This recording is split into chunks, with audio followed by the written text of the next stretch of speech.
When you go to the hospital, you see people that are sick, people that are lying down in the hospital, they are sick. You tell them sorry, you sympathize with them, you wish them well.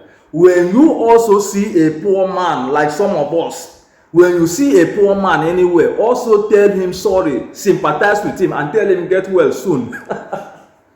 You know why? The poor and the sick are facing the same thing. They have so many things in common. Number one, I will just tell you five things that the poor and the sick share in common. When I say poor, me too, I've not explained myself because sometimes some of these things now from experience. So the things that the poor and the sick share in common. Number one, lack of movement. A sick person may not be able to move properly from one place to the other because of the sickness, because of so many things. The same thing, a poor man cannot move from one place to the other because of poverty. He may wish to travel, he may wish to move, but he doesn't have money.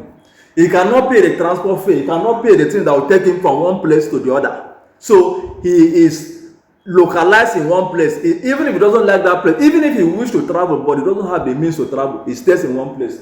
The same thing, a sick person may want to move, but he doesn't have the energy, he doesn't have the ability to move, so he stays in one place. Number two, both the sick and the poor are in pains. The sick person are in pain because of sickness. Sometimes the pain may be localized in one part of the body, or it may be systemic, it may be fever, it may be pains. So the sick person is in pains. The poor person is also in pains. The poor person is in psychological pain, worries, depression. The sick person, the poor person is in social pain, neglected, disguised by people. Is in financial pains. Is in so many pains. The poor person is also in pains, just like the sick person. Number three, the sick person may not be able to eat the food that he wants to eat, even though it is his favorite food that he likes. Sometimes the sickness may not allow him to eat what he wants to eat. They may tell him before you can recover from this sickness, don't eat this particular food. Sometimes he may not even have the appetite to eat that food because of condition. The same thing with a poor man. A poor man may wish to eat a particular food, but he cannot eat it because he doesn't have money to buy that food. He doesn't have money to afford what he wants to eat, so he cannot eat what he wants to eat. Just like the sick man in the hospital, who cannot also eat what he wants to eat because of sickness. Number four, both the poor and the sick are helpless. There are some things that a sick person wants to do, but he needs people to do it for him or her. He doesn't have the ability or the capacity to do that because of sickness. The same thing with a poor man. A poor man may want to do a particular thing, but he doesn't have the means to do it. A poor man may want to go to school, but he doesn't have the money to go to school. A poor man may want to do a particular project, a particular thing. He needs. That's why they go and help beg. That's why they go and beg. They go and look for people to help them. They themselves are helpless, just like the sick person in the hospital.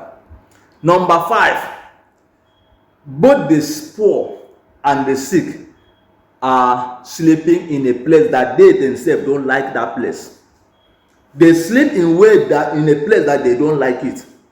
A poor man can stay in a house that he does not like the house, but that is what he can afford. He doesn't have money to pay for a house that is better than the one he's staying. Even though it is in a slum or a mosquito infested area, he stays there. Not because he likes the place, but because that is what he can afford at that time.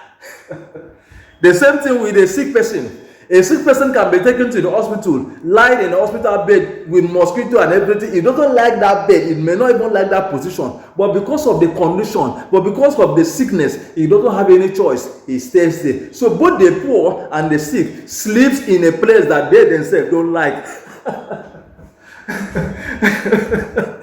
So, but when you see a poor man on the street, the same way you see a sick person and you say, sorry, oh, may get well soon. When you see a poor man, also tell him, sorry, oh, recover soon. And I'm telling you from experience, you know, some of us that have tasted, we have drink poverty, we have tasted poverty, we have chewed poverty like chewing gum. We are telling you this thing. When you go to hospital, sometimes when we go to hospital, we look at the sick person, and we look at ourselves. We see the similarities. Therefore, it is my prayer. If you are poor, I pray that God will make a way through hard working. Work hard and pray hard. God will make a way, give you an idea, give you something that will make you to come out of poverty. And if you are sick, I also pray that beyond the drugs that you are taking, God will also intervene for you, so that both the poor and the sick can live a normal life. God bless you.